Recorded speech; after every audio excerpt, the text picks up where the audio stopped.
Salut à tous et bienvenue pour votre nouvel épisode de The Trick Play, la review du week-end dernier. Dans cet épisode du lundi, comme d'habitude, on va vous présenter les matchs qui se sont déroulés donc ce week-end. Comme d'habitude aussi, nous allons démarrer avec les petites brèves de la semaine. Alors déjà, en petite brève, n'oublions pas que beaucoup de matchs ont été annulés en raison du Covid ce week-end, des cas de Covid un peu partout. Et donc, soyons honnêtes, il n'y avait pas quelques affiches sympas, mais pas d'énormes affiches pour ce week-end. Voilà. Déjà, on vous introduit ça d'entrée. Deuxième chose, pour nos 1 an, joyeux anniversaire, les gars, pour nos 1 an du podcast, nous avons mis en ligne un jeu concours, comme vous l'avez vu, sur Twitter et sur Facebook, pour gagner un maillot de college football de votre choix. Donc un maillot qui peut être plus ou moins récent, voilà. Donc n'hésitez pas à aller jouer, il faut partager ou retweeter et mentionner des amis. Voilà, c'est aussi simple que ça. Donc n'hésitez vraiment pas et n'hésitez pas à en parler à des potes qui sont fans de football. Sinon, peut-être une dernière petite info, oui, c'est du côté de Penn State, le running back Johnny Brown qui arrête malheureusement sa carrière. Johnny Brown qui était attendu pour être un gros prospect NFL à son poste, mais qui malheureusement a une myocardiopathie, je crois, un problème au cœur, grosso modo, malheureusement. Et donc, qui a dû mettre un terme à sa carrière. On lui souhaite une bonne suite, une bonne chance. Et puis, il a de la chance d'être dans une fac qui offre un bon niveau académique. Donc voilà, il pourra faire autre chose. Il n'y a pas que le football dans la vie, comme on dit. Ce soir, aujourd'hui, ce matin, cet après-midi, nous avons notre ami Guillaume de Florida, nous avons notre ami Valentin Dolmis, nous avons notre ami Batou, The Lonesome Cowboy d'Oklahoma State, nous avons notre ami Gus de Notre-Dame, et puis notre ami d'Oregon, Robin, l'homme qui ne dort jamais. Tout de suite, nous allons introduire avec le Game of the Week, le match de la semaine, messieurs et mesdames.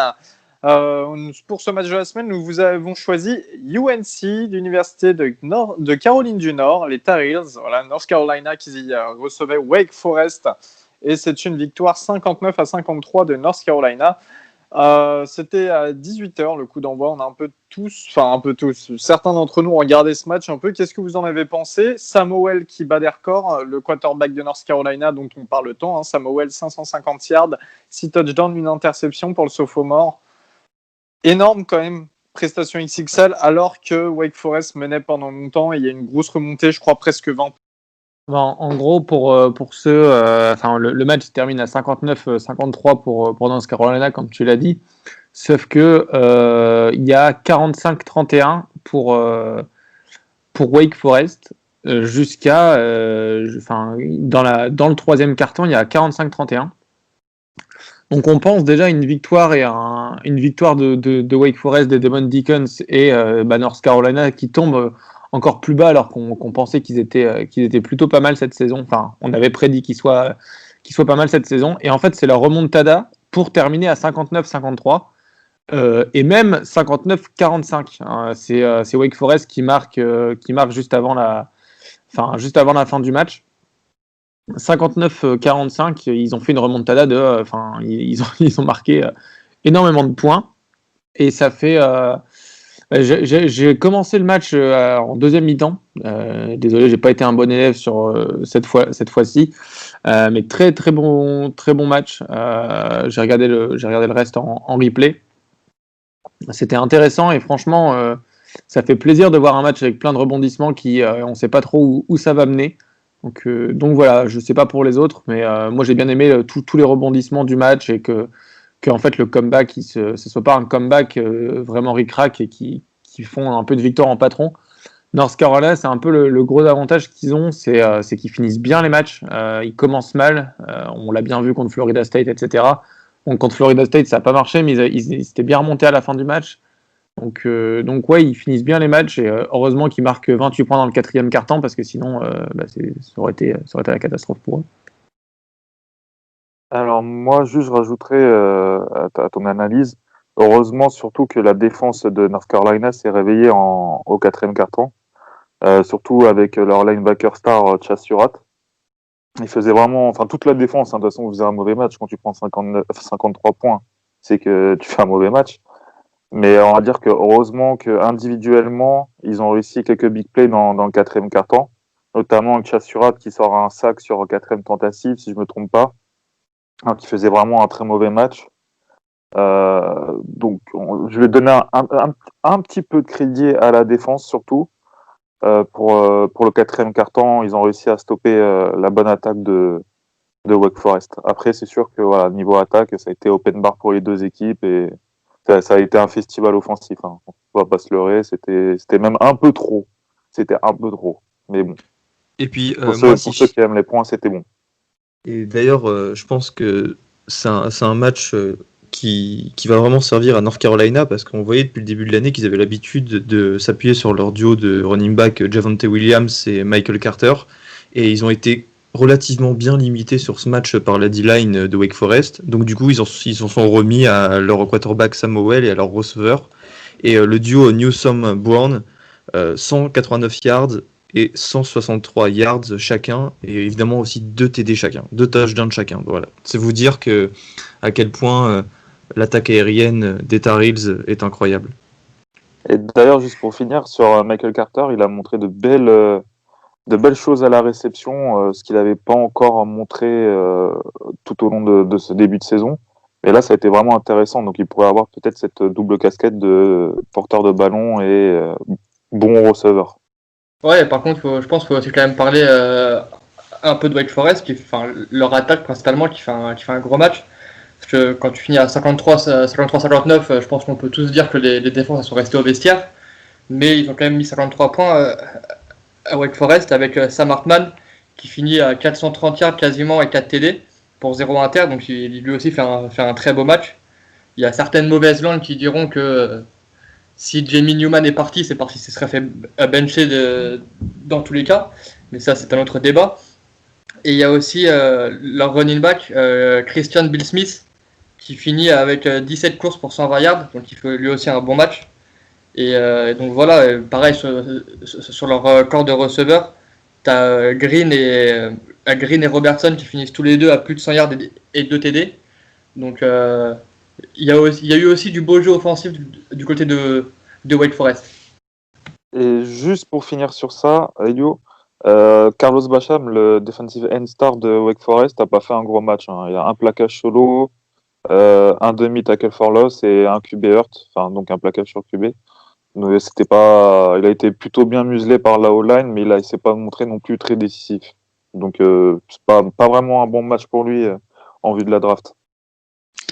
Eh bien, très bien. Victoire sur le fil, mais victoire quand même pour North Carolina. Et surtout, encore une fois, on rappelle un très très gros Samuel. Hein.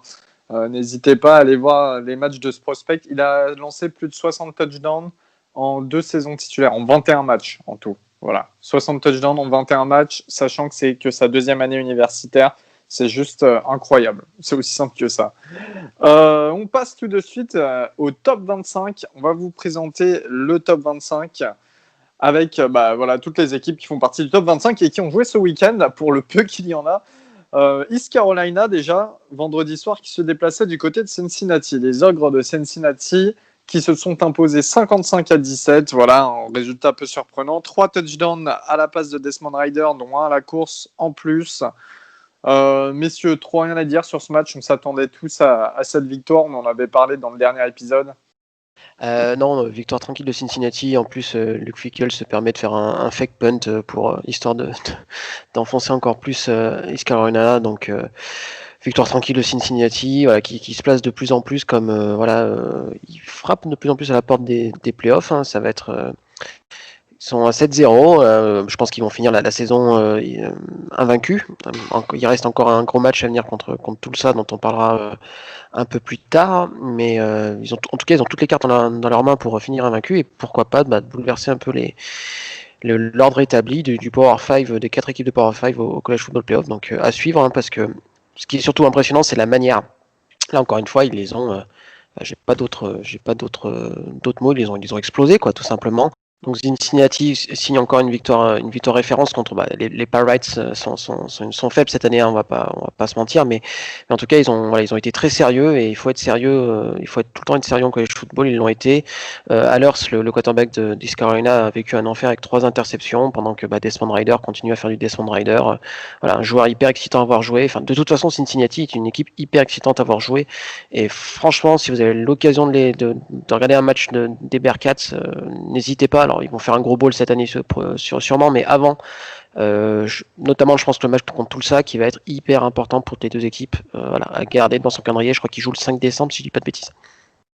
Et ouais, juste à rajouter, parce que j'ai vu pas mal de choses tourner sur Twitter, où on voyait notamment une vidéo du coach East Carolina qui avait une longue discussion avec le coach de Cincinnati à la fin du match, parce que certains reprochent à Cincinnati d'avoir continué à attaquer et à vouloir marquer des points jusqu'à la fin du match. Moi, je suis totalement pour ce genre de situation, et d'autant plus pour Cincinnati, qui, je pense, est peut-être l'équipe du top 10 avec une réelle chance au playoff, qui a le plus besoin de mettre des gros scores pour se montrer et pour avoir une chance d'espérer accrocher la 4e place de playoff. C'est pas comme les grosses équipes du style Bama, Clemson, Ohio State, qui en soi, même s'ils gagnaient tous leurs matchs de 3 points, s'ils font une saison parfaite, ils sont automatiquement en playoff. Cincinnati, c'est pas le cas, parce que la compétition à laquelle ils jouent, parce que c'est du group of 5, parce que plein de choses. Donc eux, ils ont besoin plus que peut-être n'importe qui de mettre des gros scores et continuer à attaquer coûte que coûte jusqu'à la fin du match. Donc voilà, moi c'était juste ce petit truc que je voulais dire. Et même, en règle générale, moi je suis pour joue jusqu'à la fin du match. C'est la meilleure, pour moi, c'est la meilleure façon de respecter ton adversaire. Peu importe le score, même si tu gagnes de 3 points ou de 40, joue jusqu'à la fin du match ton jeu. Merci beaucoup Bertrand Latour. Miami qui se déplaçait du côté de Virginia Tech en ACC. Victoire sur le fil 25-24 de Miami. Pas un gros match des deux côtés du terrain, que ce soit pour Derek King ou Hendon Hooker. C'est un peu compliqué avec les H. Les amis, vous avez vu ce match? Moi personnellement, j'ai vu que quelques highlights. Derek King qui a fait part de son imprécision qu'on lui reproche parfois. Hooker qui craque complètement dans les derniers instants, qui lâche la victoire à Miami. Honnêtement, les Hurricanes me font vraiment pas forte impression et vivent et meurent un peu avec Derek King, qui a pas été extraordinaire, qui a été efficace, mais sans plus. À noter quand même l'excellent match de Jalen Phillips, defensive end, qui finit avec 2 sacs et demi et 4,5 tackle for loss, je crois. Voilà, un match. Il était passé un peu sous le radar depuis le début de la saison, mais là il est revenu fort, très très gros match de sa part pour un prospect qu'on attend peut-être relativement haut l'année prochaine à la draft. Mais en tout cas, voilà, les Hurricanes sont à 7-1, mais c'est pas vraiment très convaincant. Et du côté des Hokies, Justin Fuente, voilà, encore une fois dans un match qui était quand même bien ouvert et il était gagnable, quoi. Il bascule à 4-4. Saison un peu galère pour les Hokies dans une ACC qui est quand même pas terrible. Enfin, je pense que on en discutera des coachs qui seront sous pression en 2021, mais on pourra mettre Fuente assez haut dans la liste parce que Virginia Tech progresse pas et voilà, on est loin du programme de Frank Beamer d'il y a une dizaine d'années, quoi. Moi, je n'irai pas plus loin dans l'analyse parce que c'était pas un match très intéressant, mais j'ai juste un problème avec le coach de Miami et le nombre de fois où Miami se retrouve en 3e tentative et on va 8, 9, 10 yards d'affaires et il envoie une course ou une option, une triple option. Enfin, merde quoi, putain, le lance, t'as quand même deux bons receveurs avec Wiggins et Pop, voire même Harley, voire même Jordan, même s'il est plus trop utilisé. Mais à un moment, lance le ballon quoi. Derrick King, certes, c'est pas le mec le plus précis et tout, mais de temps en temps, il arrive quand même à faire des belles passes. Enfin, il faudrait peut-être lancer quoi, que de faire des vieilles courses à la con en 3e tentative, surtout que la D-line de Virginia était pas mauvaise sur ce match. Enfin bon, moi je comprends pas trop, je suis vraiment pas fan des appels de jeu de Miami cette année, encore cette année, on va dire. Et si tu veux parler des appels de jeu, il y a un magnifique fake punt dans le premier quart qui fait honneur au nom de notre podcast The Triplet, qui était juste dégueulasse, pour être très honnête. Eh bien, très bien. On passe à de la Big Ten désormais, les amis. Big Ten, Indiana qui se déplaçait du côté de Michigan State. Énorme. 4e match, 4e victoire pour Indiana en Big Ten. Oui, c'est incroyable. Michigan State qui ont été battus sur le score de 24-0. Rocky Lombardi, le quarterback titulaire de Michigan State, qui s'est fait bencher après 2 interceptions. Michael Penix en face, c'est 320 yards, 2 touchdowns, 2 interceptions. On l'avait annoncé, Baptiste l'avait annoncé d'ailleurs, je crois. Et d'ailleurs, excusez-moi avant de passer à Baptiste, juste à la réception aussi, il y a eu plus de 200 yards pour Ty Freifogel et 2 touchdowns un peu compliqués aussi avec les noms. Et Baptiste nous l'avait annoncé dans la preview de ce match, Indiana vont battre Michigan. C'est chose faite, Indiana 4-0. Les amis, ça vous étonne ou pas? Je dois faire mon semi-mea culpa. Dans le sens où j'arrêtais pas de dire que Indiana était vraiment surcoté parce qu'ils avaient battu une équipe de Penn State. Que Indiana arrive dans le top 25 hyper haut après avoir battu Penn State, c'était pour moi un peu compliqué. Sauf que ils continuent à me prouver le contraire. Et semi-mea culpa, pourquoi? Parce qu'ils jouent personne. Enfin, Penn State, cette année, ils sont à 0-4. C'est bizarre de dire ça, mais Penn State, c'est le paillasson de la Big Ten maintenant, et puis Maryland. Désolé Elio. Ils jouent Rutgers après. Rutgers, historiquement, c'est pas non plus la meilleure équipe de Big Ten. Ils jouent Michigan, qui sont en énorme difficulté, et Michigan State. En fait, c'est un semi-mea culpa, parce que, ok, Indiana a l'air fort, mais d'un côté, on verra le vrai test la semaine prochaine contre Ohio State, pour voir réellement, parce que les équipes qui jouent en face, c'est pas des Michigan State, ils ont perdu contre Rutgers. Rutgers, ils ont gagné que contre Michigan State. Michigan, ils perdent contre n'importe qui. Et Penn State aussi. Donc voilà, semi-mea culpa, je les ai sous-estimés. Mais d'un autre côté, les équipes qui jouent en face, c'est pas non plus, c'est pas du powerhouse. Hein. Match suivant. Middle Tennessee qui se déplaçait du côté de Marshall. Oh là là là là, je crois qu'on était tous devant nos écrans à cette heure-ci. En tout cas, encore un grand match. On en a discuté hier soir tard avec Gus. Un grand match de Grant Wells, quarterback de Marshall, 5 touchdowns, 336 yards. Alors c'est Middle Tennessee en face, mais il faut y aller. Depuis le début de la saison, c'est que de la constance pour le quarterback de Marshall, qui d'ailleurs... Ouais, c'est des beaux touchdowns. Faut quand même envoyer ces touchdowns. Ouais. 7 victoires, 0 défaite pour Marshall. Elio, Elio, très, très important quand même. Ça fait, c'était le 50e anniversaire vas-y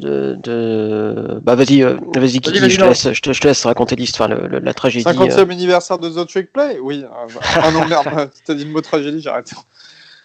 Non, c'était effectivement le 50e, si on peut dire anniversaire. Bon, c'est pas très joyeux, mais du crash d'avion qu'avait subi l'équipe de Marshall. C'était du coup en 70, si je dis pas de bêtises, et qui avait complètement décimé toute l'équipe sur le retour d'un match. Je sais plus contre qui, par contre, ça, excusez-moi, peut-être que Baptiste le saura. Mais voilà, donc qui a donné naissance au film We Are Marshall derrière, qui est un très beau film d'ailleurs. Si vous l'avez pas vu, je vous invite à aller checker ça. Mais voilà, donc ils avaient fait des uniformes spéciaux pour ce match tout en noir, et ils avaient, si je dis pas de bêtises, tous un sticker, je sais plus si c'était sur le casque ou sur le maillot avec marqué. Pardon ? Avec marqué 75, qui représente les 75 personnes qui sont décédées lors d'un accident d'avion. Donc USC Arizona, 34-30 pour USC qui gagne dans la dernière minute du match. Arizona qui repasse devant 2 minutes avant la fin du match. USC qui repasse devant à moins d'une minute, je crois à 30 secondes, à 30 secondes, je crois à 33 secondes ou quelque chose comme ça, bref. Ouais, exactement. Et alors, on avait tous annoncé une victoire de USC, on avait tous annoncé Arizona comme étant un des points faibles de la Pac-12. Finalement, Arizona, c'était pas mal du tout quand même. Enfin, ils ont bien tenu tête, ça. Enfin, du coup, la question c'est est-ce que USC est pas dégueulasse de leur côté aussi, quoi. Voilà, c'est ça. Non, mais il y a deux un- questions qui se joignent. Deux questions qui se joignent, les gars. Non, c'est ça. Enfin, comme Baptiste l'a dit, en fait, USC là a 2 victoires, 0 défaites, mais ça se ressent pas dans ce qu'il joue. Ça, comme le disait Charles de USC France sur Twitter, ça arrive pas à avancer la balle. Enfin, c'est peut-être pas Charles qui dit ça, mais enfin, ils arrivent pas à avancer en fait. Ils gagnent le match encore une fois. Ça fait 2 semaines qu'ils gagnent dans les 2 dernières minutes. Contre Arizona State la semaine dernière, c'était pareil. Ils étaient menés, ils jouaient mal. Pour moi, c'est pas une équipe. Ok, ils sont à 2 victoires, 0 défaites, mais c'est pas une équipe qui mérite d'être considérée comme un contender parce qu'ils sont pas bons pour l'instant. Ils gagnent des matchs, mais ils sont pas forcément bons. Baptiste, si tu veux en parler un peu plus. Non, bah déjà la victoire contre Arizona State, ça tenait du miracle. Hein. Les Sun Devils avaient 13 points d'avance à 2 minutes de la fin, 4 minutes de la fin. Ils prennent un TD, ils prennent un onside kick absolument dégueulasse. Enfin, c'était vraiment du miracle. Et là, Arizona, c'est quand même pas terrible. Moi, quand on voit en plus les mecs qu'ils ont sur le terrain, USC, ils devraient gagner ces matchs, je sais pas, de 20-30 points, quoi. Slovis sort un match correct, mais c'est pas non plus, pas non plus dingue. Sandbrand fait le boulot au poste de receveur. Ils ont un duo de coureurs qui est plutôt intéressant avec Marquis Stepp et Stephen Carr, mais je sais pas, ils arrivent jamais à être à la hauteur de ce qu'ils devraient être. Et enfin, Arizona doit jamais dans ce match pour moi, quoi. Grant Gunnell fait vraiment le taf du côté des Wildcats, mais je sais pas, c'est quand même signe d'une équipe qui a du mal, quoi, qui traîne une espèce de mal-être, et voilà, on sait que Clay Helton est sous le feu des critiques, mais c'est heureusement qu'il bascule à 2-0, parce que je pense que s'ils avaient perdu un des deux matchs, il aurait pu déjà être viré sur le tarmac façon Lane Kiffin, mais voilà, c'est comme tu dis, USC Trojan 2-0, mais dans les faits, ils auraient pu être à 0-2, quoi. On est d'accord, merci. Il me fait penser un peu à Texas A&M de l'année dernière. C'est une belle équipe, de beaux joueurs et tout, mais qui avance pas, qui fait pas rêver. Un quarterback qui fait pas rêver. C'est vraiment bizarre quand même, cette équipe de USC. C'est limite pas compréhensible. Donc je sais pas si ça vient du coach ou quoi, je pense. Et ouais, après, comme tu as dit, Baptiste, ça il pourrait être à 0-2 facilement aussi. Donc Ouais, mais après, bon, ça donne quoi. après, comme vous dites, ils pourraient être à 0-2, mais au final, ils sont à 2-0. Donc, c'est peut-être pas tout le temps dans la facilité et dans le déroulé, on va dire. Mais il faut quand même les gagner, ces matchs. Parce que, mine de rien, Arizona State, je pense qu'on était, moi le premier, hein, que j'aime beaucoup cette équipe, mais on était tous assez hauts sur cette équipe, même s'ils ont perdu pas mal de joueurs depuis la saison dernière. À Arizona, c'était leur premier match de la saison. Mais ça reste quand même une équipe correcte. Je ne vais pas dire une belle équipe, mais c'est une équipe correcte. USC, moi je vous trouve quand même assez dur avec Clayton Slovis qui finit à 30 sur 43, je crois, pour plus de 320 yards. Bon, on va dire qu'il met que un TD à la passe, mais voilà. Mais alors, ok, il n'y a pas la manière, mais les résultats sont là pour l'instant. Ça suffit. Maintenant, il faut aussi se rappeler que la Pac-12 viennent de commencer leur saison, c'est que leur deuxième match. Arizona commençait pas USC. Hein. Ouais, Arizona c'était leur premier match, ouais. Mais pour USC c'était leur deuxième match, ils sont encore en début de saison. Donc faut que ça se mette en route un peu tranquillement. Enfin, moi personnellement, si on va par là, il n'y a aucune des équipes pour l'instant de Pac-12 qui m'impressionne vraiment. Donc moi je pense qu'il faut quand même laisser un peu le temps. Faut laisser aussi, faut aussi leur laisser le temps de prendre leur marque, de prendre leur repère, parce qu'il y a pas mal de joueurs qui ont vu leur rôle s'agrandir depuis la saison dernière. Donc ils gagnent leur match, ils gagnent des matchs serrés, donc, ce qui pour moi est une belle chose, une bonne chose. Maintenant, il faut aussi voir, ils ont des bons joueurs, et quand ça va commencer vraiment à cliquer, je pense que ça peut faire des dégâts dans cette division et dans cette conférence. Je suis d'accord avec toi, t'es à 2-0, mais c'est pas ce que t'attends du USC. En plus, moi j'aime beaucoup leur coordinateur offensif, Graham Harrell, qui était le coordinateur offensif de North Texas juste avant de joindre les Trojans, et qui avait fait en sorte que North Texas soit dans les 25 meilleures attaques du college football. Et ça, enfin, tu regardes USC jouer en attaque, tu dis mais c'est chiant quoi. Enfin, et c'est là où le bas blesse en fait. C'est cette espèce de mallette qui est à l'intérieur du programme, qui a un peu comme à Michigan, comme à Texas, où il y a un truc qui tourne pas rond, on sait pas trop ce que c'est, mais on sent que le programme n'est pas à la place qu'il devrait être, tout simplement quoi.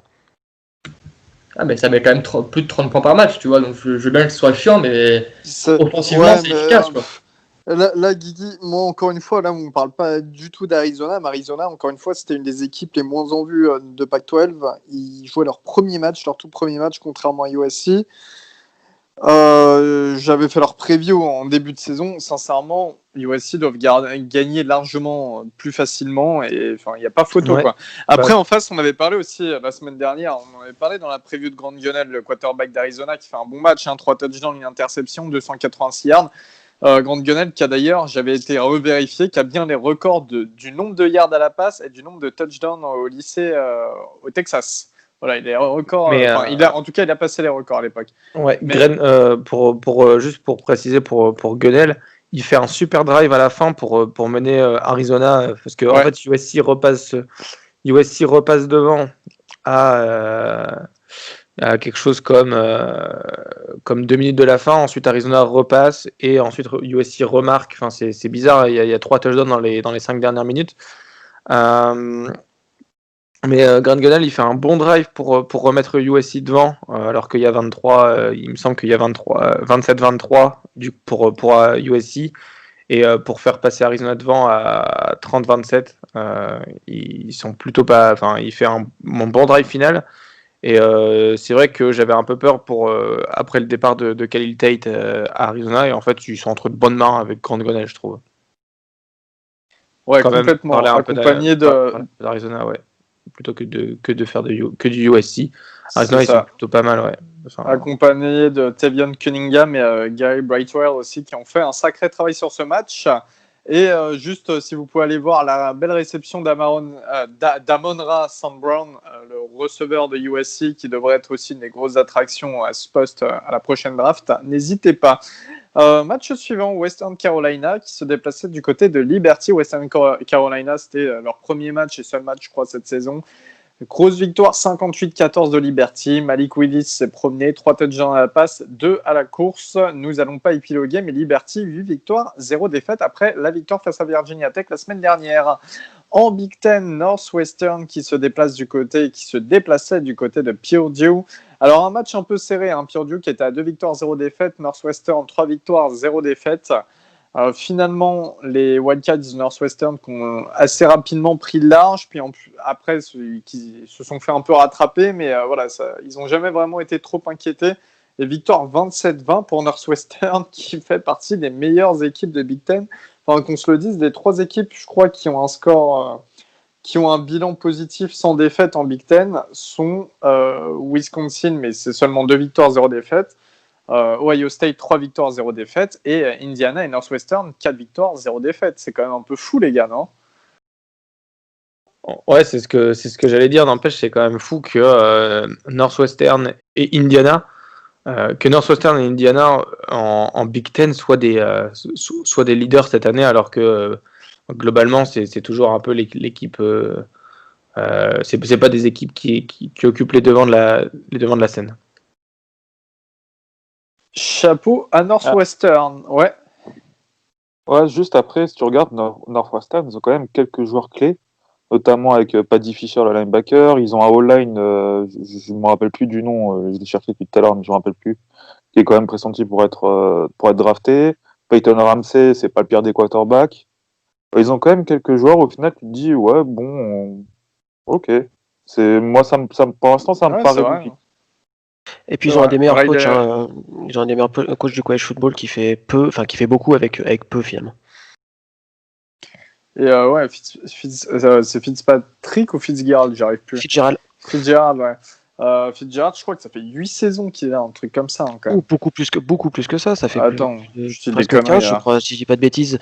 Et bah, en fait, c'était son alma mater, tout simplement, les Wildcats. Et il avait, c'était un des plus jeunes coachs du college football quand il avait signé, chez sa mère nourricière, comme on dit en bon français. Je crois qu'il devait avoir 33 ou 34 ans, un truc comme ça. Et là, il doit avoir une cinquantaine d'années, un peu moins. Pas de Fitzgerald, faut que je vérifie, mais de tête, c'est un truc comme ça. 45 ans, et ouais, c'est vrai, ouais. Il avait été nommé head coach après que l'ancien head coach soit décédé, je crois, d'une crise cardiaque. On a un truc comme ça, c'était pas folichon l'histoire à l'époque. Mais ouais, Décidément, elle est vraiment gay cet épisode. ah, c'est clair. Épisode de l'ambiance, quoi. Surtout qu'après, on va parler de Boston College et de leur maillot, donc excellent. Alors, ouais, déjà avant, on va parler d'un match sympa en Sun Belt. South Alabama qui se déplaçait du côté de Louisiana. Victoire 38-10 de Louisiana.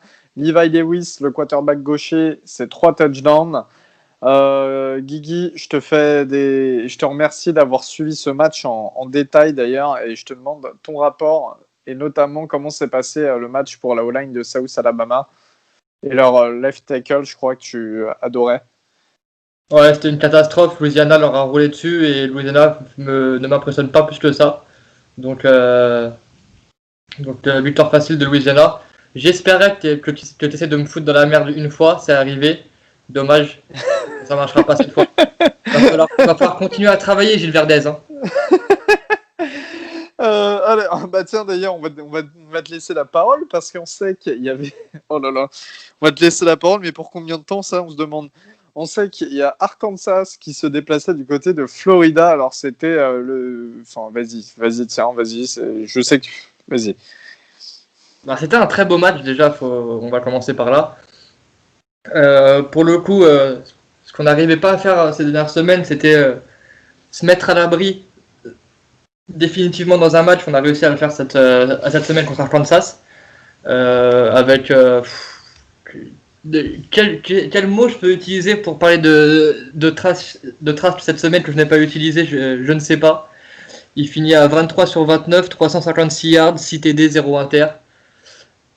Sachant qu'il joue quasiment pas le quatrième quart, si je dis pas de bêtises. Je crois qu'il fait que le premier drive. Donc voilà, encore un match XXL du pour moi favori au Heisman, mais peut-être qu'on en parlera plus tard. Derrière, on a eu un drive d'Emory Jones qui avait fait aussi 2-3 actions pendant le match, qui finit à 4 sur 7 pour 29 yards, un TD à la passe et un TD à la course, si je dis pas de bêtises. Il finit avec, à la course, il finit avec 6 courses pour 37 yards et un TD. Et on a pu voir Anthony Richardson, qui lui malheureusement a eu un peu plus de mal, il finit à 0 sur 1. La seule passe qu'il tente, elle est interceptée, il se fait taper le bras quand il release le ballon, et du coup la balle part un peu n'importe comment et arrive dans les bras d'un défenseur d'Arkansas. Mais voilà, on va parler de Trace parce que c'est encore une fois le joueur clé de ce match. Il y en avait qui pensaient que sans Kyle Pitts, notre talent star, on allait galérer. Bien naïf. On finit avec 8 total TD. Au poste de receveur, il y a Trevon Graham qui fait un super match. Il y a le petit frère de CJ Anderson, Xavier Anderson, qui réceptionne son premier TD. Je parlais de Kyle Pitts il y a quelques secondes. La semaine dernière, c'était son backup Kemory Gamble qui réceptionnait un touchdown contre Georgia. Là, c'est l'autre backup qui est On Zipperer, qui est un redshirt freshman, qui cette fois lui en catch 2. Donc il finit avec 2 TD sur 3 réceptions. Plutôt sympa. Donc voilà, on a déroulé en attaque. Je m'y attendais, pour être tout à fait honnête, pas du tout à aussi bien dérouler en tout cas face à une défense d'Arkansas qui a montré de très belles choses depuis le début de la saison. Mais là, en témoignent les 6 interceptions de Matt Corral. Exactement. Il y en a qui mettent 6 inter contre Arkansas, il y en a qui mettent 6 TD. On n'a pas tous la chance d'avoir des QB dans la course à Heisman. Elle est belle celle-là. Et je sais que tu vas répondre, c'est pour ça. Et donc voilà, en défense, on a eu un peu de mal. Après, c'est assez bizarre dans le sens où on prend 35 points. Bon, on prend un TD dans le garbage time à toute fin du match. Mais derrière, en fait, on prend 2 TD de plus de 80 yards, un de 83 à la course, un de 82 à la passe. Et Et voilà, c'est Mike Woods, leur receveur, qui finit avec 2 réceptions, 129 yards de TD.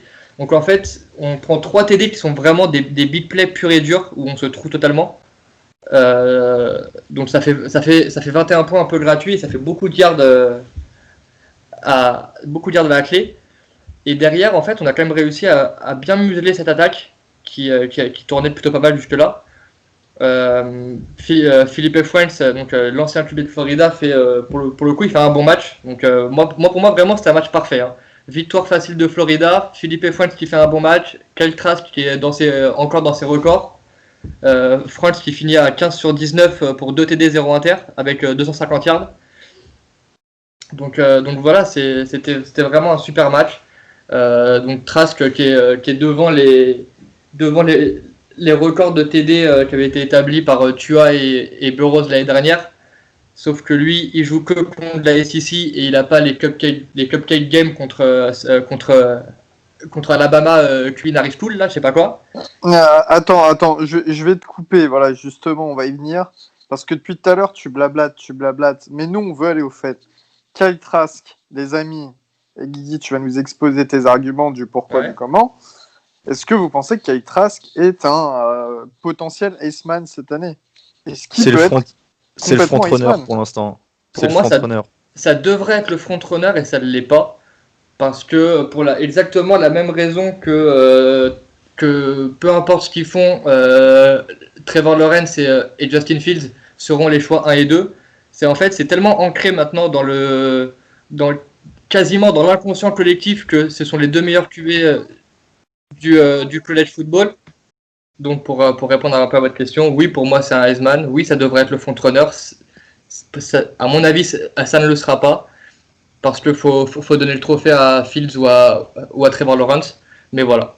Après, vous dites-moi ce que vous en pensez, mais moi j'ai un peu peur que ça se passe comme ça.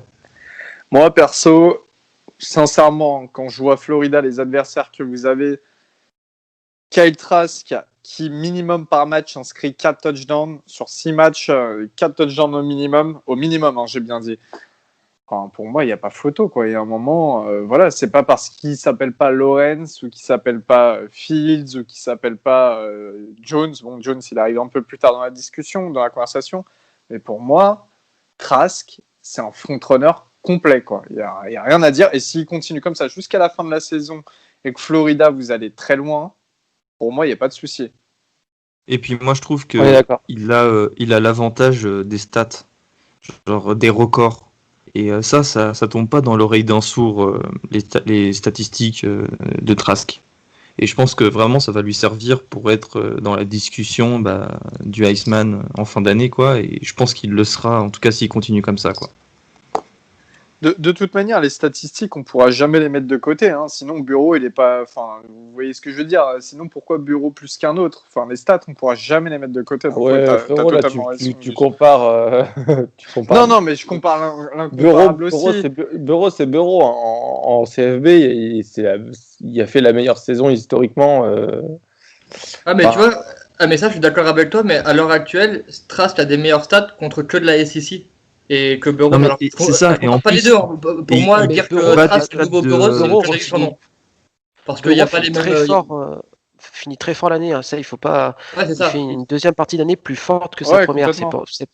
Il faut pas l'oublier, ça. Après, ce qu'il faut aussi pas oublier, c'est le nombre. Moi, c'est pour ça que j'ajoute le point que voilà, Trask, faut voir ce qui se passe derrière jusqu'à la fin de la saison. La saison n'est pas terminée, c'est clair.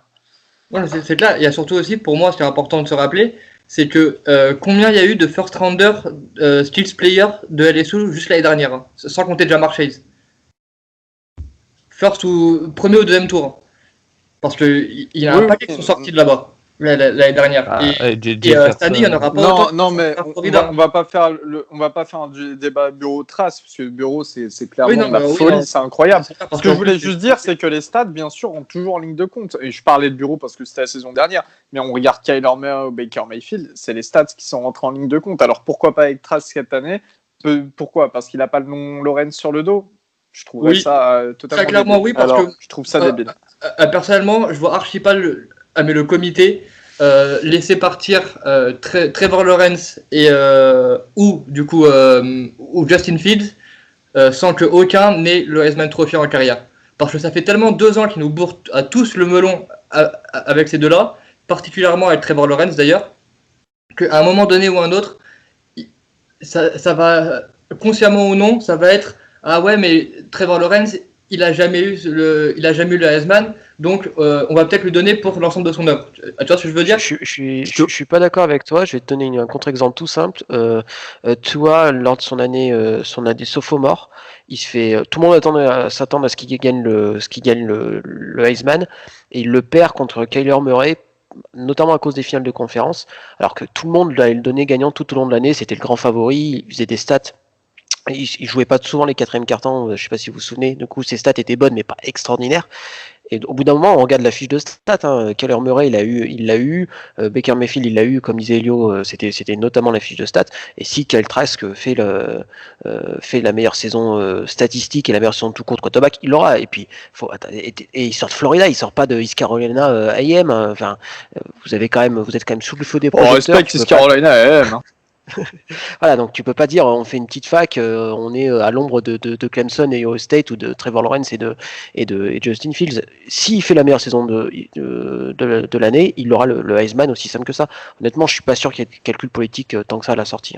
Et puis, je suis totalement d'accord avec toi, Baptiste, et j'aimerais rajouter que c'est pas comme si Trask était un candidat, mais pas terrible, tu vois. Genre là, il fait vraiment des statistiques et des matchs de malade. Mais voilà, donc du coup, là, il a vraiment en sa possession les arguments qui font d'un quarterback un Heisman. Et pour moi, je pense que c'est pas de la politique, je suis complètement d'accord avec Baptiste, et je pense en fait tu t'inquiètes trop, t'as trop peur de te faire baiser par Trevor Lawrence.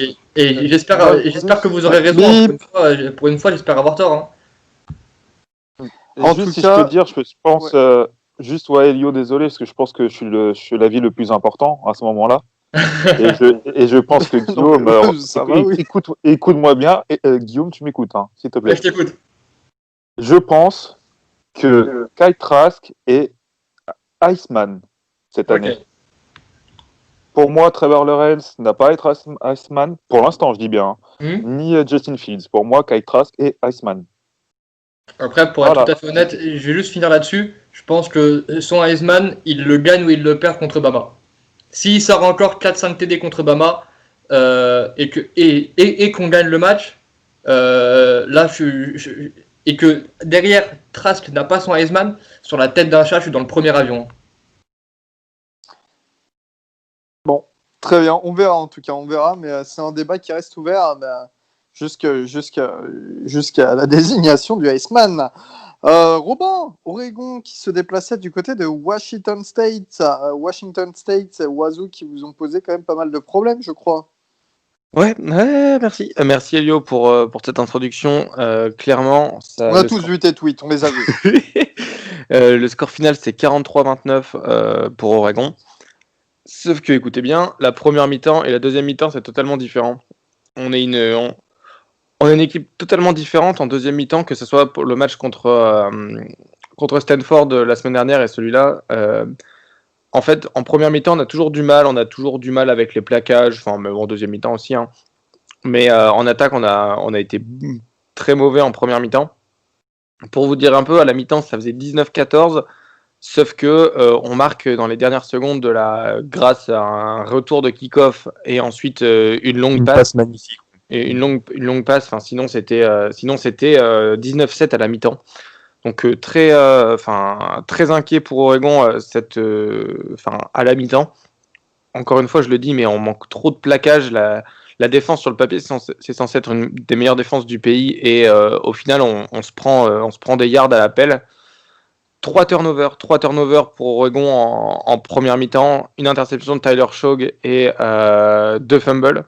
Donc ça c'est énorme, et c'est impensable pour une équipe du top 10, même si on est top 11, une équipe du top 10 qui prétend en fait à plus, de faire 3 turnovers contre une équipe de Washington State qui est pas forcément qui a pas la défense comme sa plus grande force.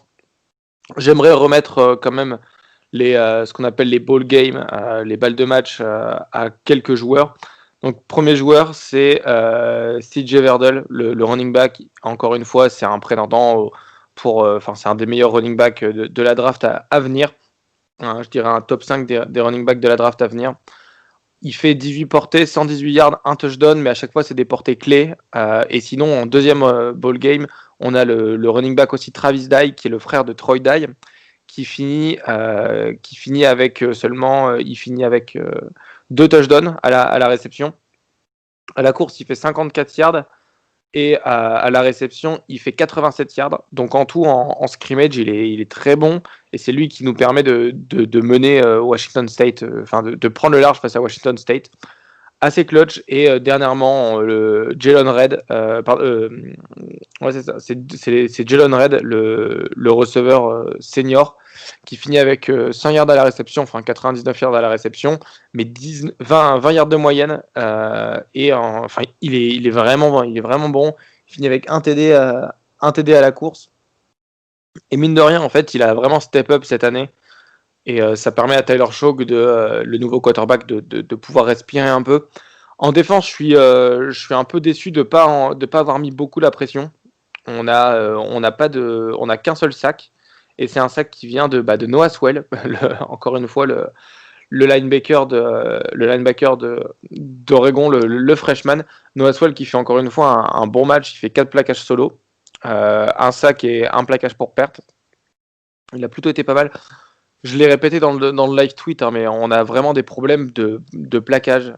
Dès qu'on est en open field, c'est personne pour plaquer, ça veut mettre des hits. Il y a un moment, on prend 20-25 yards, alors qu'on chope le joueur derrière la ligne de scrimmage, sauf qu'on essaie de lui mettre un hit et voilà, ça fait pas, et on prend 25 yards derrière.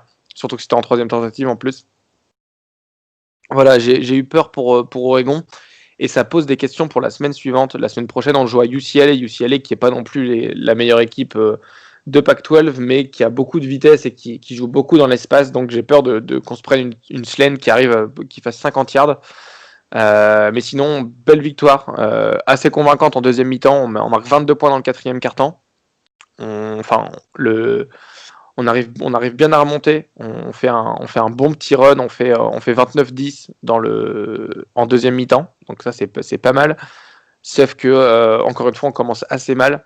Là, à noter qu'il y a le nickelback Nick Pickett qui a été éjecté pour targeting. Il y avait déjà eu une review de targeting qui avait été annulée. Et ensuite, un targeting qui était vraiment flagrant, et du coup il manquera la semaine prochaine alors que c'est un de nos leaders défensifs.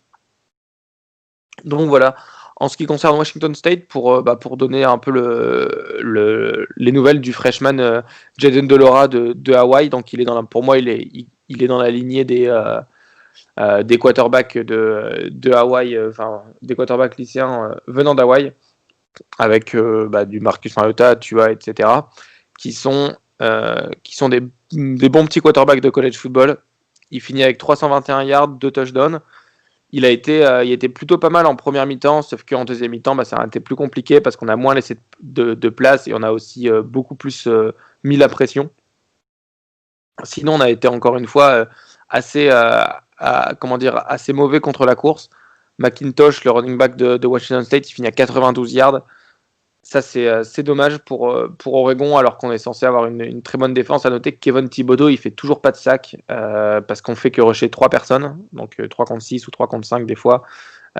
C'est pas optimal.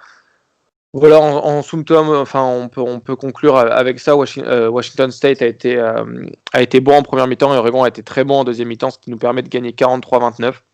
Hâte de voir la semaine prochaine, et il va falloir être beaucoup plus convaincant. Tout à l'heure, c'était Guillaume qui en parlait, qui disait que Cincinnati était obligé de gagner par 50 points d'écart s'il voulait avoir une chance en play-off. Pour nous, c'est un peu pareil, dans le sens où on va jouer que 7 matchs avec la finale de conférence, et il va falloir être convaincant dans tous nos matchs. Et là, sur nos 2 premières mi-temps, on n'est pas assez convaincant, donc il faut absolument régler ce problème de turnover et régler ce problème de première mi-temps. Et si on peut plaquer en même temps, ça serait cool.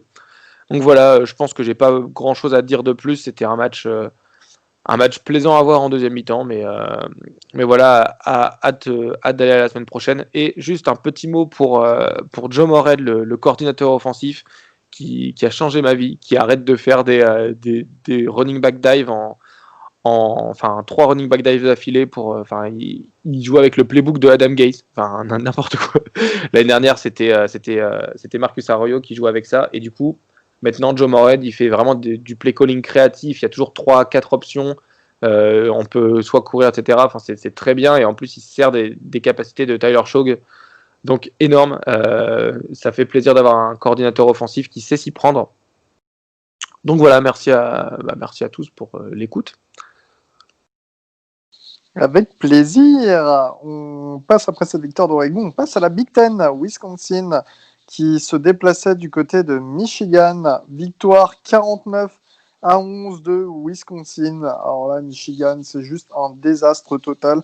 2 interceptions pour 0 touchdown du quarterback de Michigan, Joe Milton, qui s'est fait bench d'ailleurs à la place, remplacé par Mike Namara. En face, Graham Mertz, c'est 2 touchdowns, 0 interception, seulement 127 yards.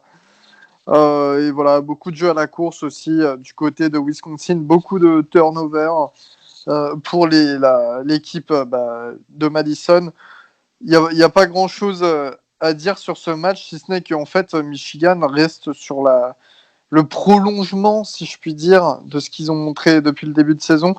Wisconsin, on ne savait pas ce que ça allait donner quand même. Ils revenaient seulement. Ils avaient manqué 2 semaines à cause de problèmes Covid dans leur équipe. Là, ils revenaient après un seul match joué en week 1 de Big Ten. Graham Mertz a été finalement mis titulaire, alors que je pensais qu'il était encore dans le protocole 21 jours à cause du Covid, vu qu'il l'avait chopé plus récemment. Les amis, vous avez quelque chose à ajouter sur ce match? Sincèrement, pour l'avoir regardé, c'était juste Michigan moi, qui j'ai se regardé, faisait Yo. bousculer tout le match. Hein. J'aimerais juste commencer par une petite stat. Elles sont toujours bien, celles-là. C'est la première fois depuis 1935 que Michigan perd à domicile de plus de 38 points. Donc voilà, c'est vous dire à quel point cette défaite elle est retentissante pour Michigan, même si on s'y attendait. De là de perdre d'autant de points, on s'y attendait pas du tout. Et tu parlais de Graham Mertz, Elio. Donc certes, il n'a pas fait un très grand match, mais faut donner du crédit à ce jeu à la course de Wisconsin qui, dans la continuité des Monty Ball, Jonathan Taylor, Melvin Gordon, etc., continue à sortir des running backs, à avoir une ligne offensive qui sait les faire courir. Là, je suis sur des stats. Ils ont inscrit 5 touchdowns, les running backs, et ils ont couru pour 314 yards. Donc voilà, la D-line de Michigan a littéralement pris l'eau. Et on s'y attendait. Hein. Maintenant, la question, c'est de savoir qui, si Jim Harbaugh sera là la saison prochaine. Mais ça sera un débat à la mi-saison. On n'en parlera pas maintenant, je pense. Et puis, honnêtement, des 3 défaites de Michigan cette année, je me demande si c'est pas la pire. Tu perds contre Indiana qui a le vent en poupe, qui fait un super début de saison. Bon, tu peux dire, voilà, c'est sur la forme du moment. Tu perds contre un match de rivalité contre Michigan State. Tu dis, c'est un match de rivalité, tout peut se passer, quoi. Mais là, tu prends une valise de points à la maison contre une équipe qui n'a pas pu s'entraîner depuis 3 semaines ou 2 semaines. Waouh, c'est quand même chaud, quoi. Enfin, celle-là, elle est vraiment, vraiment, vraiment. Pour le CV d'Arbaud, celle-là, elle fait mal. Elle est humiliante. Celle-là, elle est vraiment humiliante. Et puis moi, je me dis, mais The Game, ça va être la boucherie, quoi. Enfin, ce qu'a montré Ohio State cette année et ce qu'a montré Michigan, déjà, quand les 2 équipes arrivent sur le papier où on pense que ça va être serré, on sait comment ça se termine. Mais alors là, ça va être le carnage. Ou alors je dis de la merde et que cette année, c'est Michigan qui va s'imposer, puisque on sait jamais ce qui se passe. Mais je suis quand même très, très inquiet pour la fin de saison de Michigan. Et pour la suite, tout court pour Harbaugh, tout simplement, quoi. Et pour revenir vite à ce que tu as dit, pour The Game, là, entre Michigan et Ohio State, moi j'ai juste 3 mots, parce que j'aime pas vraiment Michigan. Hein. C'est ça, quel plaisir. Ils vont se faire ouvrir en 4, ça va être incroyable. Juste voir la tête d'Arbaud à la fin du match, ça va être un bonbon. C'est vrai que récemment, au Florida, vous avez plus joué Michigan que certaines équipes de la SEC West, j'avais oublié. Quoi. Je te jure. Mais pour terminer là-dessus, Graham Mertz, quand même, j'ajoute qu'il y a certaines très belles passes, des passes laser, comme on dit, qui sont très fortes, qui sont dignes de la NFL, qui n'étaient pas forcément réceptionnées derrière. Donc voilà, ça ajoute aussi un peu de malus à ces stats. SMU qui se déplaçait du côté de Tulsa On avait parlé d'un bon match et bien finalement c'est un upset, presque un upset à moitié upset parce que tout ça sont quand même forts cette année. Petit upset de SMU, Baptiste. Ouais, bah moi c'était peut-être mon match préféré sur le papier de la semaine, parce que bah, tout ça c'est une fac que je suis un peu plus que d'autres pour une raison géographique par rapport à Oklahoma State, et puis parce que tout ça on les a joués en début d'année dans un match hyper compliqué. Et tout le bien que je pensais de cette équipe de Tulsa, c'est confirmé tout simplement. Alors le match part très très mal. Il y a un pick 6 lancé de Zach Smith, le quarterback, complètement dégueulasse. Ils prennent 14-0 pardon, très très rapidement. Mais derrière, ils s'appuient sur une défense qui prend pas un point en deuxième mi-temps. C'est voilà, assez rare pour être souligné face aux Mustangs de SMU qui est quand même une des attaques les plus peut-être les plus explosives du college football. Sen Bushel finit seulement avec 50% de passes complétées. C'est pas beaucoup. Enfin, c'est en tout cas en deçà de ce qui nous avait habitués. Tout ça, va falloir compter avec eux pour la fin de saison. Ils jouent Cincinnati, on sait jamais. Alors il n'y a pas forcément des playmakers partout. J'aime pas mal Zach Smith, le quarterback, que je trouve très. Alors bien sûr, il va pas faire des stats de fou furieux, mais plutôt un mec qui va contrôler le jeu tranquillement, sûrement. Enfin, là, un quarterback qui a de l'expérience, et c'est souvent intéressant en college football d'avoir ce type de quarterback là.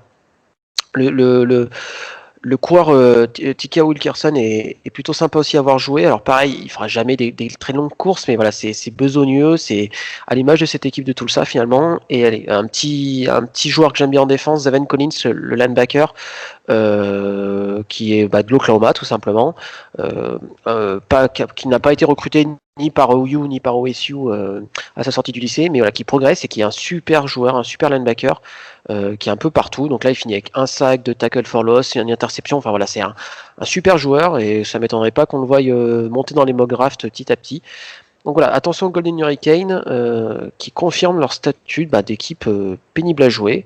Donc voilà, ils sont à 4-0 en conférence, c'est-à-dire qu'ils ont tout à fait les moyens d'accrocher le titre de la conférence américaine, et pourquoi pas un bowl de Nouvel An aussi, parce que c'est tellement ouvert que sait-on jamais. Et pour parler rapidement des SMU, j'ai eu très peur en début de match pour tout ça, puisqu'il bascule à 14-0 très rapidement, SMU. Mais derrière, Bushel, je trouve jamais son rythme. Et la perte du receveur, alors j'ai perdu son nom, qui est absent pour le reste de la saison. Robertson. Ouais, merci. Fait énormément de mal à l'attaque, même il a des cibles, notamment Danny Gray, mais voilà, il manque un playmaker, je pense, sur ce match-là pour faire complètement la différence. Donc voilà, SMU va sortir du top 25 et Tulsa va probablement y rentrer. Et puis voilà, si vous avez l'occasion de regarder Tulsa, voilà, c'est une équipe défensive, dure sur l'homme, j'ai envie de dire. Voilà, jetez-y un coup d'œil, un de ces quatre, c'est sympa à avoir joué. Et voilà, c'est une petite fac privée de Tulsa, forcément, comme son nom l'indique.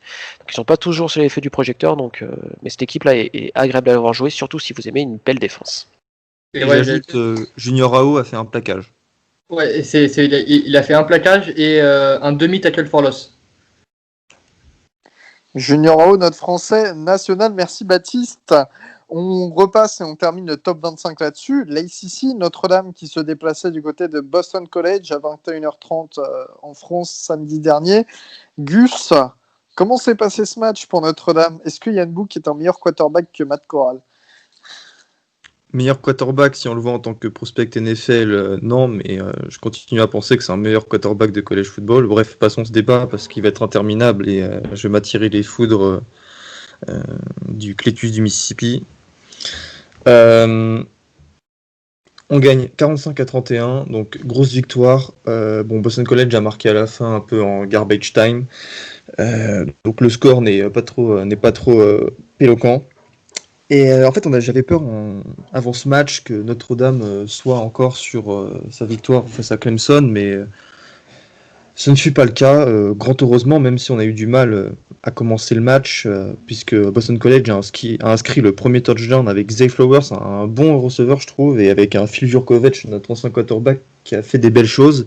Mais ça a duré qu'un quart temps, puisque à partir du deuxième, on a inscrit 21 points, notamment par l'intermédiaire de Ben Skoronek, notre receveur grade transfert de Northwestern, à qui Yann Book a envoyé 3 touchdowns. Donc Yann Book, il termine le match avec 20 passes complétées sur 27, 283 yards et 3 touchdowns, 0 interception bien sûr, et il inscrit un touchdown à la course. On a encore usé énormément du jeu à la course avec notre trio Chris Tyree, Kyren Williams et Sibo Flemister. On inscrit du coup au final 3 touchdowns à la course sur 49 courses en overall. Et voilà, en fait je pense que c'est le premier match, hormis Clemson, où je suis vraiment satisfait du match de Notre-Dame, puisque ça y est, là on est lancé, on sait comment marche notre attaque, on sait sur qui s'appuyer. Ian Book maintenant il est accessible. Je trouve l'attaque est bien huilée, la défense est encore plus huilée que l'attaque. La preuve est les 18 passes complétées sur 40 de Phil Jurkovec. Et dedans, il doit bien avoir une dizaine où c'est des passes deflection de la part de nos défenseurs. Voilà, Sean Crawford en premier lieu, mais bon, je vais vous épargner tous les joueurs de Notre-Dame.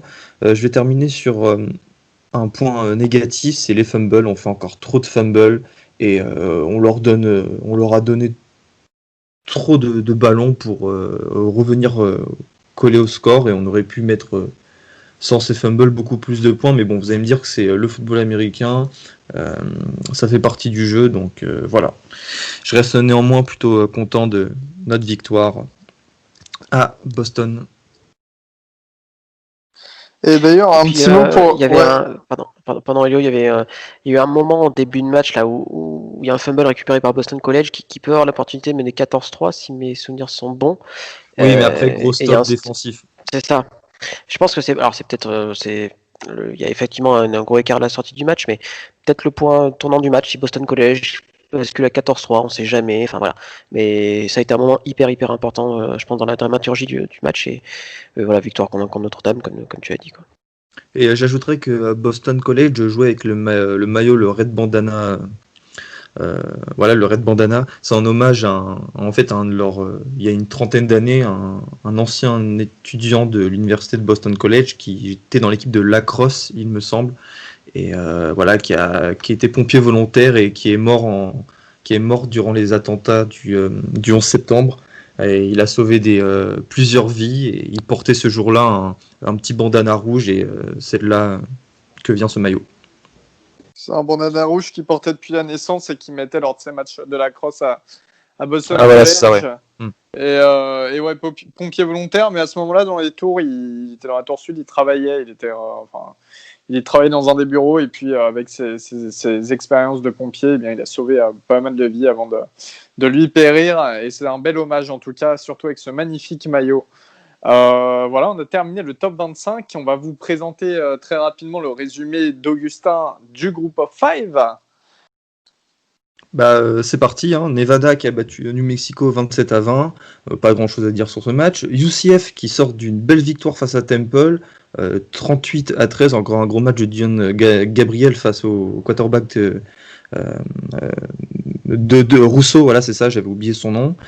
Donc voilà, c'était un beau match de la part des Golden Knights. San Jose State continue son bon parcours avec South, avec une victoire 34-17 face à UNLV. Donc voilà, encore un beau match de cette équipe. Pour ce qui est de la MAC, Buffalo a battu Miami 42-10, Kent State a battu Bowling Green, Ohio a battu Akron difficilement, donc ça c'était difficile de le prévoir. Central Michigan, la meilleure équipe du Michigan cette année, a battu Northern Illinois. Donc voilà, je suis une mauvaise langue, je déteste Michigan, désolé, j'étais obligé de le dire. Western Michigan a aussi battu Toledo 41-38 sur un fake spike à la fin du match. Je vous invite à aller voir le highlights.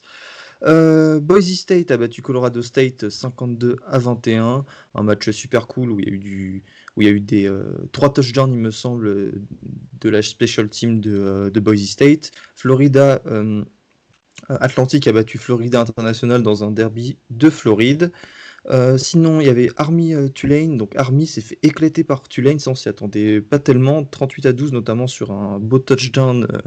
Je vous mettrai le lien dans la description, que vous devez absolument voir. Et Appalachian State qui s'est défait très difficilement de Georgia State 17-13. Donc voilà, Georgia State a encore allé gratter une belle équipe. Fresno State qui bat Utah State 35-16, le calvaire continue pour l'équipe de Utah. UTEP contre Utah, University of Texas San Antonio a battu 52-21 University of Texas à El Paso. Et voilà, les amis, c'est tout. Ah non, je vais terminer sur un University of South Florida. Houston a éclaté les Floridiens 56-21. Eh bien, merci beaucoup. Et on termine en vous donnant les matchs restants, très rapidement du Power 5. Alors, en Big 12, il y avait TCU qui se déplaçait du côté de West Virginia. C'était assez attendu, mais quand même gros score. Victoire 24-6 de West Virginia. Baylor qui se déplaçait à Texas Tech pour le derby texan. Victoire 24-23 de Texas Tech. Et Baylor, c'est vraiment affolant cette saison. Enfin, ça fait peur en tout cas. Au niveau de la Big Ten, on avait un match vendredi soir. Iowa qui se déplaçait du côté de Minnesota. Et Minnesota sont encore plus bas que terre. Victoire 35-7 d'Iowa. Les Hawkeyes, eux, qui continuent sur leurs 2 victoires de suite. Je crois que c'était 2 victoires de suite. Je suis plus très sûr. En tout cas, du côté de Minnesota, Rayshad Batman, le futur receveur star de la draft, c'est 111 yards pour un touchdown. Voilà, pas grand-chose à dire sur leur performance. Une nouvelle performance tout de même XXL de Mohamed Ibrahim avec 144 yards, le running back de Minnesota. Et Tyler Goodson en face du côté d'Iowa, 142 yards et 2 touchdowns à la course. Voilà, c'était un beau match à la course des deux parts du terrain. On a aussi Penn State qui se déplaçait du côté de Nebraska. Les deux équipes qui étaient à 0 victoire, 0 victoire, 3 défaites. Et bien Nebraska ont remporté ce match 30-23. Le siège de James Franklin, le coach de Penn State, est très très chaud en ce moment. Très chaud qu'on se le dise. Mais bon, il doit encore avoir un contrat qui va le faire maintenir parce que ça coûte trop de sous de le virer. Pardon, comme ça. C'était bien nul comme match. Ouais, c'était claqué. Je l'ai mis sur le grand écran, j'ai regretté, franchement. Je suis content pour les Cornhuskers de Nebraska d'avoir remporté le match, mais oh là là, Penn State, c'est horrible. Enfin, comment on peut passer de ça, de l'année dernière où ils tiennent tête à quelques grosses équipes, notamment Ohio State où ils ont tenu tête pendant quelques quarts-temps. Et Penn State l'année dernière, c'est quasiment un top 10, c'était college football quoi. C'était fort, hein. Penn State c'était fort et là cette année c'est la descente. Cette année ils étaient 7ème au classement de pré-saison quand même. Ouais. Et puis il y avait beau y avoir des matchs, ils restaient sur la même plage quand même. Et puis moi, j'étais notamment très déçu de Sean Clifford. Ça, c'était un match qu'il aurait dû gagner lui tout seul, presque quoi. Il s'est fait bench. Wow, la vache. C'était nul quoi. En red zone, Penn State nul. Enfin bref, ça a été. Parce que même en face, Nebraska. Alors il y a une jolie victoire, mais Luke McCaffrey, le petit frère d'eux, fait des erreurs de freshman au poste de quarterback. Mais Penn State, ils en profitent même pas quoi. Donc ouais, c'était pas. Alors moi, c'était mon match de 18h, mais c'est vrai que c'était dur. Hein. Oh la vache. Ouais, pareil, je te dis, je l'ai mis sur le grand écran, j'ai regretté. Pat Freiermuth, le Titan Star quand même de Penn State, 113 yards pour cette réception. Voilà, la seule stat qui illumine un peu cette équipe des Nittany Lions. On avait le droit aussi à un énorme match, le Game of the Week. On aurait dû l'intituler comme ça.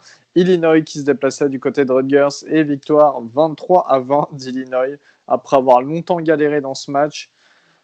Voilà. Je sais pas, Baptiste qui avait donné quand même comme stat que Rutgers, ça faisait depuis 2016 qu'ils n'étaient pas donnés gagnants sur un match, eh bien ils l'ont perdu. Voilà. Ouais, c'est dommage parce qu'ils avaient 10 points d'avance à l'entame du quatrième quart-temps. C'est vraiment dommage. C'est une victoire qui aurait vraiment fait du bien déjà au moral parce que c'est le genre de match qu'ils gagnaient jamais avant et là ils auraient basculé à 2-2, ça aurait été cool pour eux. Bon bah tant pis pour Greg Schiano, mais bon le problème est quand même entre bonnes mains, je pense. Mais si vous voulez gagner un maillot Rutgers avec le concours, il n'y a pas de souci, on vous l'offre. Du côté de la SEC, au niveau de la SEC, Vanderbilt qui se déplaçait du côté de Kentucky et victoire de Kentucky 38-35 face à Vanderbilt. Ça s'est joué sur le fil. Vanderbilt, c'est toujours 0 victoire cette saison. On s'attendait à la victoire de Kentucky. South Carolina qui se déplaçait du côté d'Ole Miss. Un petit mot sur l'hommage rendu au coach exact. de important. C'était décidément cet épisode. Ouais, c'est vrai que c'est pas la grosse ambiance. Donc effectivement Mercredi, on a appris le mort de John Schlarman, le coach de l'offensive line de Kentucky. Et donc, les Wildcats lui ont rendu hommage lors du premier jeu du match en ne mettant pas de left guard sur le terrain lors du premier snap, puisque c'était sa position quand il jouait pour les Wildcats un peu plus tôt dans sa carrière. Et donc là, ils ont joué sans left guard pour le premier snap. Et lors du deuxième, le guard qui est rentré portait le numéro que le coach portait lorsqu'il était étudiant à Kentucky. Voilà, donc bel hommage pour John Schlarman. Et quand ils ont joué sans left guard, il y a eu une pénalité, bien entendu, pénalité déclinée de la part de Vanderbilt. Donc le beau non, ils ont pris un sac, ils sont blitzés, et voilà. T'imagines les zinzins. South Carolina qui se déplaçait du côté d'Ole Miss. Valentin, je te laisse parler de ton équipe d'Ole Miss. Gros match, très gros match, qui a payé le match de la semaine aussi, élu. Matt Corral est meilleur que Ian Book. Ok, merci, ça c'est fait. Bon, du coup, je vais juste parler un petit peu de la défense, parce qu'on s'est fait ouvrir, donc il n'y a pas grand-chose à dire.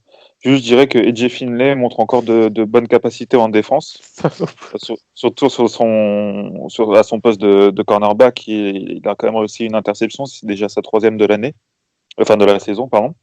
Donc voilà, c'est fini pour la défense. Juste, du coup, un petit rapport avec la défense, c'est Kevin Harris, le running back de South Carolina, qui finit avec 243 yards, 5 TD. Bon, j'ai envie de vous dire, tous les running backs qui nous jouent, on peut mettre Gus sur le terrain qui finira avec 200 yards. Donc voilà, il n'y a rien à dire, à part peut-être la belle réception de Shea Smith, qui fait un beau match avec 117 yards et 1 TD. Voilà, mais bon, je pense que l'attraction, elle est quand même plutôt du côté de l'attaque, sans faire le homer d'Ole Miss. Matt Corral, qui finit à 28 sur 32, donc qui rate 4 passes, 513 yards, 4 TD. Donc pour mon petit ami Augustin, si j'enlève, je dis pas qu'il n'a pas joué ce match, mais si j'enlève le match d'Arkansas, on enlève 6 interceptions, donc il reste à 3 interceptions, et on enlève 2 TD. Ça ferait 20 touchdowns pour 3 interceptions et 2100 yards. Je dis pas le contraire, il l'a fait. Non, d'accord. C'est mon oncle, comme dirait Guillaume. D'accord, mais tous ceux tous ceux qui ont dit que Ian Book était meilleur que Matt Corral, je pense très fort à vous. Mais vous avez des débats de tarés quand même. Ian Book, Matt Corral, je sais même pas d'où ça a pu sortir ce truc-là quand même. Regarde le palmarès de Ian Book. Mais de toute façon, il n'y a pas de débat, donc bref. Alors, franchement, tout le monde s'en fout. Termine. De toute façon, dans la famille Corral, j'ai toujours préféré Lanty, moi.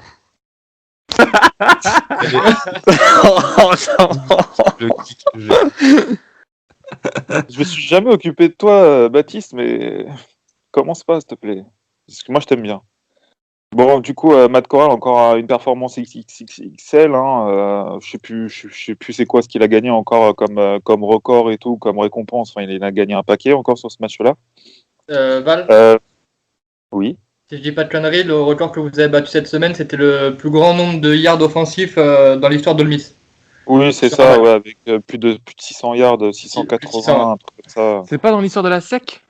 Ouais, dans l'histoire de la SEC. Non, aussi dans l'histoire de la SEC. Ah, moi, j'avais vu dans l'histoire d'Ole Miss. Ouais, Non, c'est dans l'histoire de l'Ole Miss, c'est dans l'histoire de la SEC dans ce cas-là. Parce que la SEC, c'est pas Mississippi State contre LSU là en début de saison? Non. Si, mais c'est dans l'histoire de la SEC. C'est Elijah Moore qui arrive à 1000 yards le plus rapidement dans l'histoire d'Ole Miss, par contre. Mais c'est dans l'histoire de la SEC, les 680 yards et quelques. Ok. Du coup, alors pour parler maintenant d'une autre performance XXL, c'est Elijah Moore, qui a eu la particularité de jouer aussi un peu au poste de running back. Bon, j'ai bien aimé, mais j'aimerais pas trop qu'on en abuse. Il a apporté 6 ballons pour 45 yards, mais surtout, il a réceptionné 225 yards et 2 touchdowns. C'est le receveur qui a réussi à atteindre les milliards le plus rapidement dans l'histoire de Ole Miss. Donc en 7 matchs, le mec, il est déjà à milliards.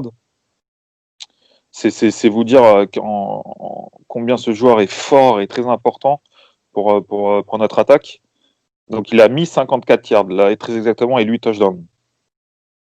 Donc je sais pas s'il va se présenter à la draft prochaine, mais je pense que honnêtement c'est un premier tour. Enfin, je sais dans le niveau du slot, parce que même on dit qu'il est qui fait que du slot, pardon, mais quand tu le mets à l'extérieur, il graille tout le monde en sachant qu'il avait JC Horn en face et Mokohamu, même s'il est sorti, je crois, au début deuxième quart-temps sur blessure. Enfin, il graille tout le monde, il n'y a personne qui peut le stopper, il faut lui mettre 3 mecs sur le dos. Donc, pour moi, un receveur comme ça, c'est quand même un premier tour. Et j'aimerais bien que peut-être qu'on le cite dans une possible course au Iceman, même si je sais que c'est qu'un receveur et tout. Quand même, je trouve assez dur les gens qui n'en parlent pas du tout, parce qu'il joue en sec et il a quand même des stats assez incroyables. Sinon, au niveau des autres stats sur les receveurs, c'est Braylon Sanders qui finit à 141 yards et Dontario Drummond qui a 46 yards et un TD. Qui marque un TD juste après avoir relâché un ballon qui lui a magnifiquement lancé d'un Matt Corral. Il relâche le ballon, on ne sait pas comment, je l'avais insulté. Et juste après, il marque, donc très bien. Donc voilà, encore une grosse victoire que je mettrai sur le dos de l'attaque et surtout sur les cornets de Lane Kiffin qui joue une 4e et 1 au 4e quart-temps et il marque le touchdown sur la passe de Matt Corral, donc ce qui scelle le match. Et voilà, du coup, après, je sais pas s'il y en a d'autres qui ont vu le match, mais la connexion Matt Corral et Elijah Moore, si ça fait ça tout le reste de la saison, tant mieux pour nous. Hein. Moi, je voulais juste revenir sur ce que tu as dit vite fait sur Elijah Moore. Pour moi, dans le Heisman, il ne le sera jamais, à tort ou à raison, hein, ça je ne sais pas. Par contre, va vraiment qu'on commence à sérieusement parler de Elijah Moore pour le trophée de meilleur receveur du pays. Parce que les Jalen Waddon, qui malheureusement est blessé, et Smith, j'ai plus son prénom, désolé, Davanta, merci, c'est très fort, il n'y a aucun souci. Maintenant, la saison qui est en train de produire Elijah Moore, même s'il y a plein de choses qui favorisent ses stats, notamment le fait que Ole Miss n'est jamais loin devant au score, donc ils ont toujours besoin de continuer à attaquer, et notamment à la passe. Mais faut se rendre compte que tout le monde sait que leur meilleur receveur c'est Elijah Moore, tout le monde sait que ça va jouer sur Elijah Moore, mais tout le monde sait qu'il va planter au minimum 100 yards par match. Et 100 yards, ça commence à devenir un petit match pour Elijah Moore. Donc, moi, j'ai aucun souci. Par contre, j'étais le premier à tailler Val en début de saison. Mais là, à l'heure actuelle, j'ai aucun souci pour le mettre en tant que candidat extrêmement sérieux dans le trophée du meilleur receveur du pays. C'est ça, en plus, c'est déjà son 3e match à plus de 200 yards, même je dirais plus à 220 yards si je me trompe pas. Ouais, voilà. Ça commence à faire, quoi. Le mec, en 7 matchs, il est déjà à 1000 yards. Faudrait peut-être commencer à en parler un petit peu. Donc, peut-être Iceman, c'est peut-être un peu trop gros, mais s'il n'est pas receveur de l'année, franchement. Et clairement, comment dire, pour ceux qui sont un peu fans de draft, juste on va conclure sur ça rapidement. Enfin là, Elijah Moore, il jouait contre Mokohamu et Horn, qui sont deux prospects assez, deux top corners en prospect, donc très bon. Enfin, c'est un super match et c'est dans les profils de draft et même pour le titre de meilleur receveur, jouer contre des cornerbacks comme ça et leur mettre la misère, c'est pas rien non plus.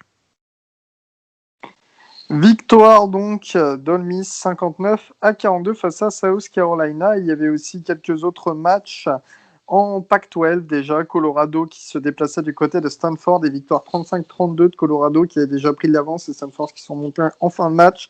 Petite mention, j'ai regardé le match, Davis Mills, déjà Sam Neuer, le quarterback de Colorado qui est à son 2e start, s'est très bien débrouillé. Enfin, c'est bien débrouillé en tout cas. Et Davis Mills, l'ancienne meilleure recrue quarterback en 2018 ou 2017, du côté de Stanford, qui a aussi fait un beau match. Voilà. Enfin, par certains moments, il montrait vraiment de belles choses. Je voulais juste le mentionner. C'est un quarterback à suivre. Et Oregon State qui se sont inclinés sur la pelouse de Washington, 21-27 pour Washington, comme attendu. Voilà, on ne parle pas trop des Huskies, mais ils risquent de démarrer à un certain moment. On risque d'en parler un petit peu plus malgré le peu de matchs qu'il y a en Pac-12. Du côté de l'ACC, en ACC, il restait Louisville qui se déplaçait à Virginia, grosse victoire de Virginia 31-17 et un Malik Cunningham assez décevant pour Louisville. Pareil, j'ai vu ce match, mais bon, c'était pas. Enfin, je l'ai vu d'un œil, c'était pas la folie du côté de Louisville, mais le gros match de Virginia et notamment de Brennan Armstrong, leur quarterback gaucher, et Florida State dans la nuit de samedi à dimanche, qui se déplaçait du côté de North Carolina State. C'était un peu quitte ou double comme match, et North Carolina qui s'est imposé sur le score de 38-22 avec notamment un bon Bailey Hawkman. Voilà, c'est tout pour ce week-end, les amis. N'oubliez pas de jouer à notre jeu concours si vous ne l'avez toujours pas fait sur Twitter ou sur Facebook. Voilà, vous trouverez directement les liens pour faire ça. On se dit à jeudi pour la preview du week-end prochain. Voilà, les gars. On se dit à la prochaine. Ouais, salut. Allez, salut à tous.